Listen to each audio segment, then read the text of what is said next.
नमस्कार।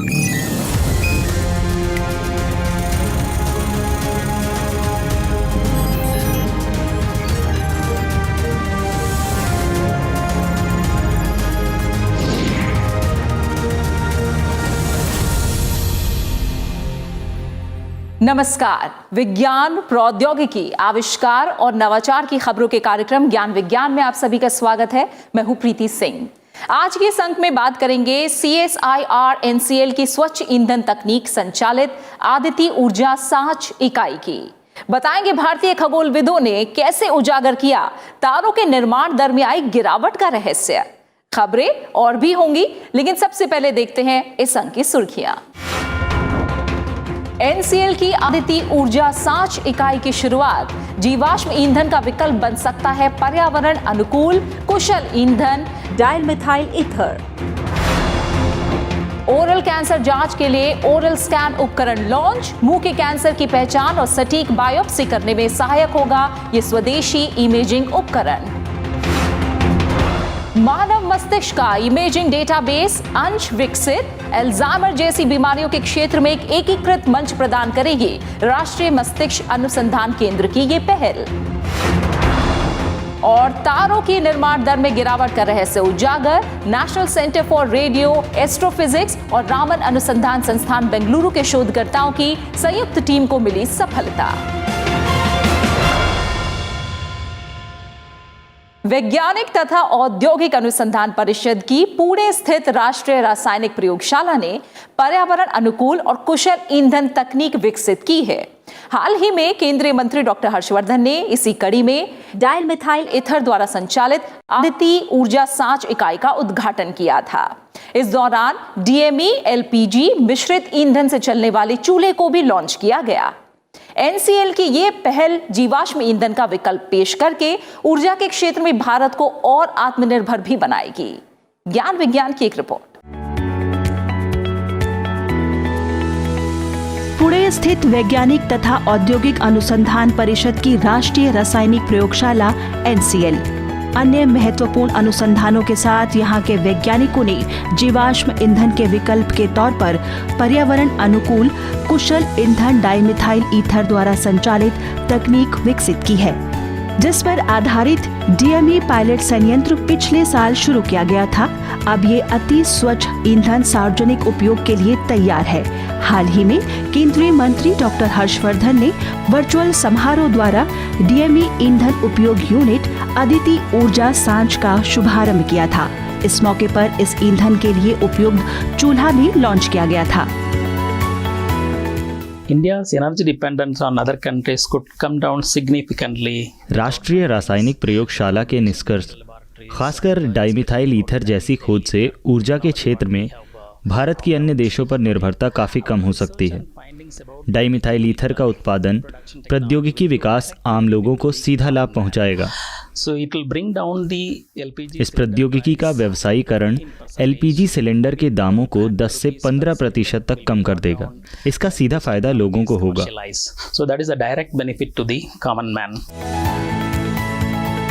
NCL में फिलहाल 20 से 24 किलोग्राम प्रतिदिन की क्षमता वाला DME उत्पादन संयंत्र स्थापित किया गया है, जिसे अब CSIR FTC परियोजना के माध्यम से प्रतिदिन 0.5 टन तक बढ़ाया जाना है। संस्थान के वैज्ञानिकों द्वारा विकसित रिएक्टर में मेथनॉल को डाला जाता है, जिसके बाद उच्च दाब, तापमान परिवर्तन और अन्य रासायनिक प्रक्रियाओं से गुजरकर तरल गैस के रूप में डाइमिथाइल ईथर प्राप्त होता है, जो कि पूरी तरह पर्यावरण अनुकूल कुशल ज्वलनशील ईंधन है, जिसे सीधे तौर पर या LPG गैस के साथ मिलाकर भी इस्तेमाल किया जा सकता है। This is called dehydration of methanol to DME. Methanol निर्जलीकरण से प्राप्त DME जीवाश्म ईंधन रासायनिक क्षेत्र और बहुत सारे अनुप्रयोगों में इस्तेमाल किया जा सकता है। Actually, last week we have introduced. हमने इस पर आधारित आदित्य ऊर्जा सांच की शुरुआत की है, जिसे असीम ऊर्जा इकाई कहा जा सकता है, जो घरेलू ईंधन के साथ साथ औद्योगिक क्षेत्र में विकल्प बनेगी। आगे हम इसे ऑटोमोबाइल उद्योग में ईंधन के तौर पर लाने वाले हैं। And then later we are going for automobile industry as a fuel. घरों और व्यावसायिक क्षेत्रों में डीएमई ईंधन के इस्तेमाल के लिए एनसीएल ने अलग अलग बर्नर्स यानी चूल्हों का निर्माण किया है। इसी कड़ी में अदिति ऊर्जा सांच को प्रयोग के तौर पर एनसीएल कर्मचारियों के घरों में उपयोग के लिए वितरित किया गया है। इन चूल्हों को विशेष तौर पर डीएमई एलपीजी मिश्रित ईंधन दहन के लिए डिजाइन किया गया है, जो पारंपरिक एलपीजी चूल्हों से ज्यादा कुशल हैं। डीएमई परियोजना प्रयोगशाला से बाजार की तरफ तेजी से बढ़ रही है। जल्द ही यह देश की मेथनॉल अर्थव्यवस्था और हरित टिकाऊ ईंधन नीति के तहत आम लोगों के लिए उपलब्ध होगी। चिकित्सा विज्ञान के क्षेत्र से जुड़े भारतीय शोधकर्ताओं ने मुंह के कैंसर की जांच के लिए एक सुविधाजनक इमेजिंग उपकरण विकसित किया है। 28 अक्टूबर को ओरल स्कैन नाम से इस उपकरण को लॉन्च किया गया। ये हैंडी उपकरण ओरल कैंसर की जांच, पहचान और बायोप्सी में सहायक होगा। विज्ञान एवं प्रौद्योगिकी मंत्रालय की निधि योजना द्वारा वित्त पोषित इस नवाचार को श्री चित्रा तिरुनल चिकित्सा विज्ञान एवं प्रौद्योगिकी संस्थान के सहयोग से एक स्टार्टअप कंपनी द्वारा तैयार किया गया है। एक रिपोर्ट। मुंह का कैंसर भारत के लिए एक बड़ी चिंता का विषय है। देश में हर साल मुंह के कैंसर के 80,000 से ज्यादा नए मामले सामने आ रहे हैं। मुंह के कैंसर की पहचान में देरी के चलते इस रोग में मृत्यु दर भी ज्यादा है। इसके समाधान के तौर पर अब ओरल स्कैन नाम से एक स्वदेशी जांच उपकरण विकसित किया गया है। ओरल स्कैन को तिरुवनंतपुरम स्थित श्री चित्रा तिरुनल चिकित्सा विज्ञान एवं प्रौद्योगिकी संस्थान के सहयोग से संस्थान की एक startup company Sascan Meditech private limited ने तैयार किया है। भारत सरकार के विज्ञान एवं प्रौद्योगिकी मंत्रालय की निधि परियोजना के तहत वित्त पोषित ये उपकरण मुंह के कैंसर की तीव्र जांच और पहचान में आसानी पैदा करेगा। ये पहली बार है जब ओरल कैंसर स्क्रीनिंग और बायोप्सी मार्गदर्शन के लिए एक कैमरे को handy multi spectral imaging device में लगाया गया है। ये उपकरण अन्य कैंसर जैसे सर्वाइकल कैंसर, जीआई ट्रैक्ट और श्वसन मार्ग के कैंसर का पता लगाने में भी सहायक हो सकता है। मुंह के कैंसर के शुरुआती चरण की जांच के लिए अभी टॉर्च लाइट का इस्तेमाल किया जाता है, जिसमें कई बार कैंसर के सही स्थान का पता नहीं चल पाता और कई बार बायोप्सी जांच करनी पड़ती है, जिससे रोग की पहचान और इलाज में देरी हो सकती है। ये ओरल स्कैन हाथ द्वारा प्रयोग की जा सकने वाली इमेजिंग डिवाइस है, जिसके द्वारा चिकित्सक मुंह की स्कैनिंग कर कैंसर की पहचान और बायोप्सी के लिए उपयुक्त स्थान का पता लगाकर सटीक जांच कर सकते हैं। The oral scan has a loop mechanism of oral scan में डेटा एकत्रित करने और क्लाउड आधारित सॉफ्टवेयर पर विश्लेषण करने का एक लूप तंत्र है, जो वास्तविक समय में विश्लेषण कर नतीजे उपकरण पर भेज देता है। analysis results back to the device. Clinical trial के बाद हाल ही में ओरल स्कैन का कमर्शियल लॉन्च भी कर दिया गया है। भारत सरकार के विज्ञान एवं प्रौद्योगिकी विभाग, जैव प्रौद्योगिकी विभाग और केरल राज्य की योजनाओं द्वारा समर्थित इस स्वदेशी उपकरण के बाजार में आने से ओरल कैंसर के शुरुआती चरण में ही पहचान की उम्मीद और इस रोग से निदान की संभावना बढ़ेगी।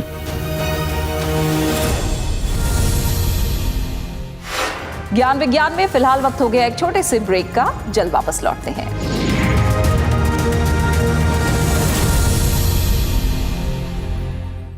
ज्ञान विज्ञान में एक बार फिर आप सभी का स्वागत है। किसी भी क्षेत्र में अनुसंधान और विकास के लिए उससे संबंधित डेटा बहुत महत्वपूर्ण होता है। जितना ज्यादा डेटा होगा, विषय की समझ भी उतनी ही बेहतर होगी। इसी कड़ी में राष्ट्रीय मस्तिष्क अनुसंधान केंद्र ने मानव मस्तिष्क का MRI और स्पेक्ट्रोस्कोपी आधारित डेटाबेस तैयार किया है। ये डेटाबेस अल्जाइमर जैसी बीमारी के लिए विश्व स्तर पर किए जा रहे अनुसंधान के लिए शोधकर्ताओं को एक साझा मंच प्रदान करेगा। एक रिपोर्ट। अल्जाइमर यानी भूलने का रोग इंसानी मस्तिष्क से जुड़ा एक प्रमुख विकार। दुनिया भर में अल्जाइमर के रोगियों की संख्या बढ़ रही है। हालांकि इस रोग की प्रक्रिया को काफी हद तक समझा जा चुका है, लेकिन अभी तक इसका संपूर्ण इलाज मुमकिन नहीं हो पाया है।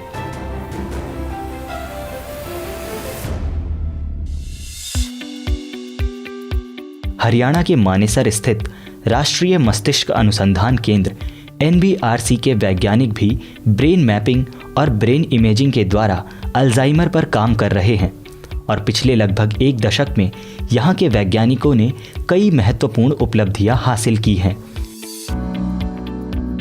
इस दौरान स्वस्थ लोगों, अल्जाइमर और पार्किंसंस रोगियों सहित करीब 3000 से ज़्यादा लोगों की न्यूरो इमेजिंग की गई और लगभग 1300 लोगों का संपूर्ण ब्रेन डेटा जमा किया गया।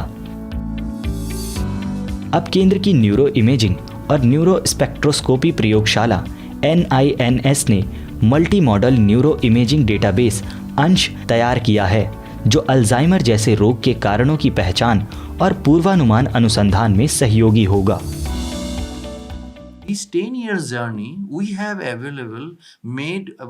पिछले 10 वर्षों में हमने लगभग 1300 लोगों का ब्रेन स्कैन यहाँ उपलब्ध कराया है। ये अत्याधुनिक मशीन द्वारा प्राप्त उच्च गुणवत्ता वाला डेटा है। हमने सोचा कि ये डेटा पूरी दुनिया को मिलना चाहिए ताकि उसका दोबारा विश्लेषण कर नए निष्कर्ष निकाले जा सकें। हमने एक नवीन परिकल्पना दी और ये साबित किया कि ये डेटा रोग के कारणों से संबंधित है। इसका मतलब है कि हम रोग की जड़ तक पहुंच रहे हैं ताकि उसकी वास्तविक सच्चाई का पता लगा सकें और हम इसके नजदीक हैं। ब्रेन इमेजिंग के लिए MRI और MR स्पेक्ट्रोस्कोपी के साथ तंत्रिका मनोविज्ञान के तहत रोगी के व्यवहार संबंधी अध्ययनों को भी शामिल किया जाता है। इन दोनों पक्षों का आकलन कर मानव मस्तिष्क की स्थिति और विकारों की पहचान की जाती है। साथ ही इस अध्ययन के द्वारा अल्जाइमर जैसे रोग के शुरुआती लक्षण की नैदानिक जांच विकसित करने पर काम किया जा रहा है। I do the neuropsychological assessments over here. मैं यहाँ पर न्यूरोसाइकोलॉजिकल मूल्यांकन करती हूँ, जिसमें कुछ मनोवैज्ञानिक परीक्षण शामिल हैं, जिनसे पता चलता है कि एक व्यक्ति रोग से कितना प्रभावित है। हम मनोवैज्ञानिक आकलन के परिणामों के साथ इमेजिंग निष्कर्षों को जोड़कर देखते हैं, यानी दिमाग का चित्र लेकर उसका निष्कर्ष निकालना और व्यवहार का परिणाम निकालना, इन दोनों को मिलाकर हम शोध करते हैं। भारत सरकार के विज्ञान और प्रौद्योगिकी मंत्रालय, इंडो ऑस्ट्रेलियन बायोटेक्नोलॉजी फंड और इलेक्ट्रॉनिकी और सूचना प्रौद्योगिकी मंत्रालय की आर्थिक सहायता द्वारा विकसित ये नवीन multi model neuro imaging database अपनी तरह की अनूठी पहल है, जो glutathione, gamma amino butyric acid स्तर और MRI आधारित डेटा के साथ अन्य न्यूरोकेमिकल्स और जानकारियों का एकीकृत मंच प्रदान करता है, जहां दुनिया भर से सहयोगी अनुसंधान संस्थान डेटाबेस को साझा कर सकते हैं, जिसके द्वारा आगे चलकर अल्जाइमर और अन्य दिमागी रोगों का इलाज संभव हो सकता है।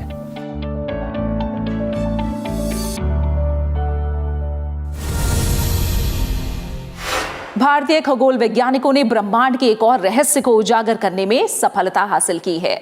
पुणे स्थित national centre for radio astrophysics और रामन अनुसंधान संस्थान बेंगलुरु के शोधकर्ताओं की एक टीम ने तारों के बनने की दर में आ रही गिरावट के कारणों का पता लगाने का दावा किया है। ये उपलब्धि ब्रह्मांड की उत्पत्ति को समझने के लिए किए जा रहे वैश्विक प्रयासों में सहायक हो सकती है। हाल ही में ये शोध नेचर पत्रिका में प्रकाशित किया गया। ज्ञान विज्ञान की एक रिपोर्ट। ब्रह्मांड हमेशा से ही मनुष्य के लिए एक रहस्यमय आकर्षण रहा है। विद्वानों और वैज्ञानिकों के अथक प्रयासों से हमने इस अनंत दुनिया के बारे में जानना शुरू किया। विज्ञान और प्रौद्योगिकी के विकास के साथ इन जानकारियों में बढ़ोतरी होती गई।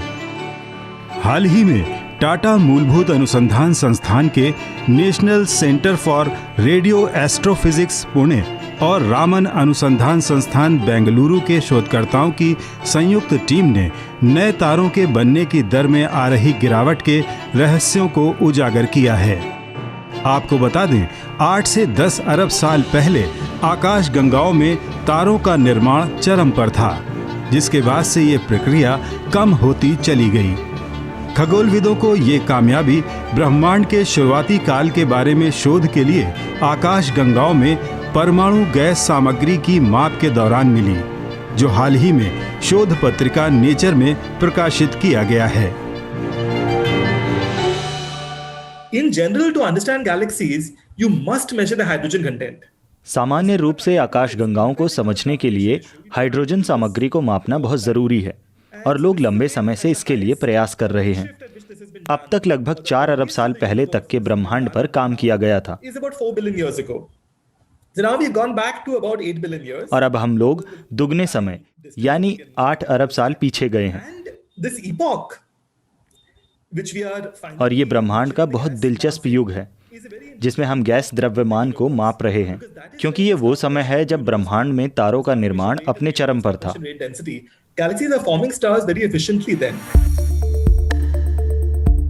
तारों का गठन या निर्माण आकाशगंगाओं में मौजूद गैस से होता है, जो वक्त के साथ तारों में बदल जाती हैं। इस प्रक्रिया में परमाणु हाइड्रोजन गैस एक प्राथमिक ईंधन का काम करती है, लेकिन नए तारे बनने की दर में भारी गिरावट आती चली गई।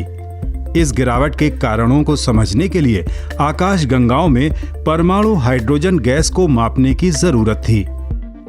चूंकि तारों के विपरीत परमाणु हाइड्रोजन संकेत 21 सेंटीमीटर वेवलेंथ वाली रेडियो तरंग दैर्घ्य पर होते हैं, इसलिए उन्हें उत्तम रेडियो टेलीस्कोप द्वारा ही प्राप्त किया जा सकता है।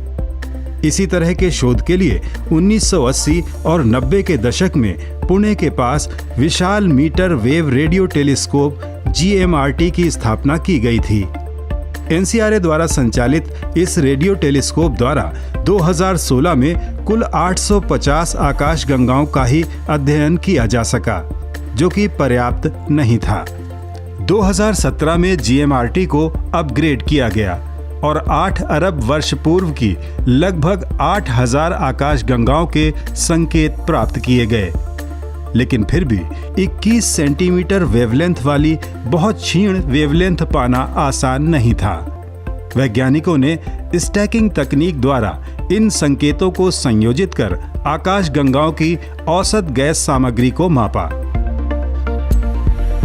There is a limited amount of gas and there is no more gas falling into the galaxy. आकाशगंगाओं में गैस की मात्रा सीमित है, इसीलिए कुछ समय के बाद सारी गैस तारों में परिवर्तित हो जाएगी। You will expect the star formation to start declining and और आप ये अंदाजा लगा सकते हैं कि इसके बाद तारों का निर्माण कम होगा। हमने अपने शोध में पाया कि आकाशगंगाओं में लगभग 1 से 2 अरब वर्ष तक ही तारों के निर्माण के लिए पर्याप्त गैस थी।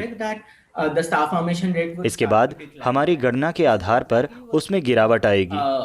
See that the star formation rate, what we have known for 2 decades now, that the star formation rate declines after it, from that epoch, after it has peaked from 8 billion years to now. DST और परमाणु ऊर्जा विभाग द्वारा funded इस अध्ययन ने एक बार फिर न सिर्फ भारतीय वैज्ञानिक और प्रौद्योगिकी विकास को साबित किया है, बल्कि NCRA और RRI के संयुक्त प्रयास से मिली इस उपलब्धि ने ब्रह्मांड की उत्पत्ति के रहस्य को समझने की संभावना को और मजबूत कर दिया है।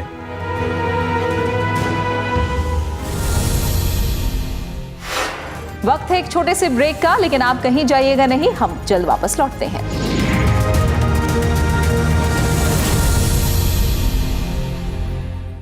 ब्रेक के बाद आपका स्वागत है। आप देख रहे हैं ज्ञान विज्ञान और आखिर में देखते हैं विज्ञान और प्रौद्योगिकी के क्षेत्र में देश और दुनिया की कुछ और ताजा गतिविधियां हमारे खास सेगमेंट साइंस एक्सप्रेस में।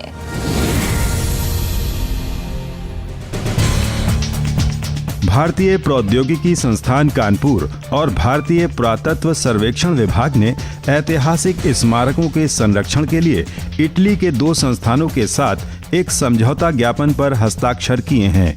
इस MOU के तहत IIT का सिविल इंजीनियरिंग विभाग वेनिस के काफोस्करी विश्वविद्यालय और पुरातत्व शोध संस्थान के साथ मिलकर एक नेटवर्क तैयार करेगा, जिसमें स्मारकों के जीर्णोद्धार और संरक्षण के लिए वैज्ञानिक अध्ययन, कौशल और संस्थानों के अनुभवों को साझा किया जाएगा। इस नेटवर्क के तहत प्रत्येक गतिविधि के लिए एक विशेष योजना पर काम किया जाएगा, जो संसाधनों और स्मारकों की जरूरत के मुताबिक संरक्षण की आवश्यकता पर निर्भर होगा। IIT Kanpur, archaeological survey of India Venice university, और जो आर्कियोलॉजिकल सर्वे इक्विवेलेंट जो है वेनिस के अंदर, उन लोगों ने आज एक एग्रीमेंट साइन किया, MOU साइन किया। उसके तहत जो भी हमारे हिस्टोरिकल मॉन्यूमेंट्स हैं, जो हिस्टोरिकल धरोहर है, उसको कैसे रिस्टोर करना है, कैसे उसको प्रोटेक्ट करना है, कैसे उसकी लॉन्जेविटी बढ़ानी है, कैसे वो लंबे समय तक हमारे साथ कायम रहें, क्योंकि एक ऐसी धरोहर है जो हमको हर हालत में आगे आने वाले हज़ारों सालों तक बचा के रखनी है। अमेरिकी अंतरिक्ष एजेंसी नासा ने दावा किया है कि उसे चंद्रमा की सतह पर पानी होने के निर्णायक सबूत मिले हैं। ये सफलता सोफिया नाम के एयरबॉर्न इंफ्रारेड टेलीस्कोप द्वारा मिली है। वायुमंडल के काफी ऊपर उड़ने वाले इस इंफ्रारेड टेलीस्कोप की मदद से शोधकर्ताओं ने पानी के अणुओं के सिग्नेचर कलर की पहचान की।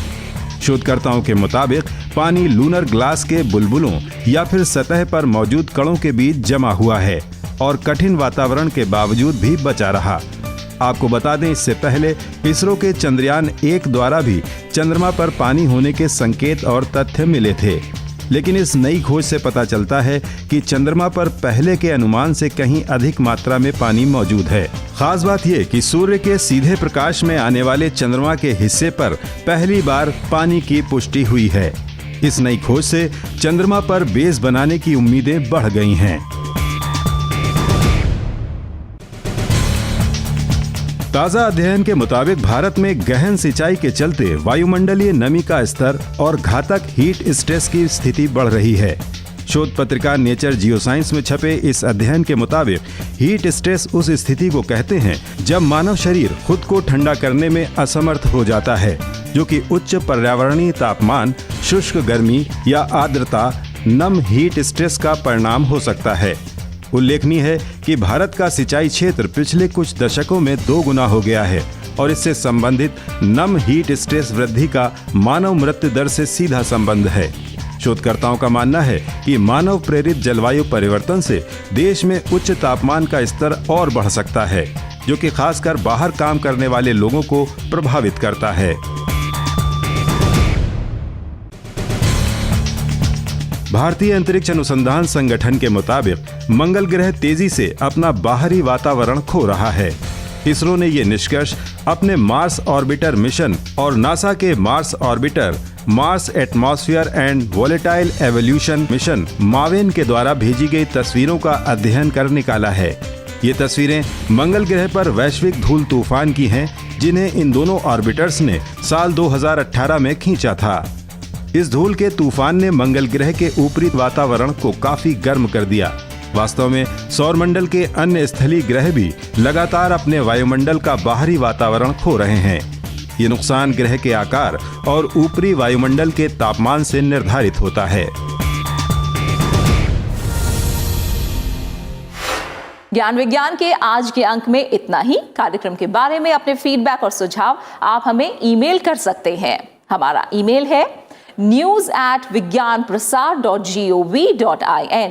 आप अपनी राय हमें डाक के द्वारा भी भेज सकते हैं। हमारा पता है विज्ञान प्रसार, 5वां तल, पृथ्वी भवन, लोधी रोड, नई दिल्ली 110003। विज्ञान, प्रौद्योगिकी, आविष्कार और नवाचार की ताजा जानकारियों के साथ अगले हफ्ते इसी वक्त इसी चैनल पर एक बार फिर हाजिर होंगे। तो बने रहिए हमारे साथ वैज्ञानिक सोच के साथ। नमस्कार।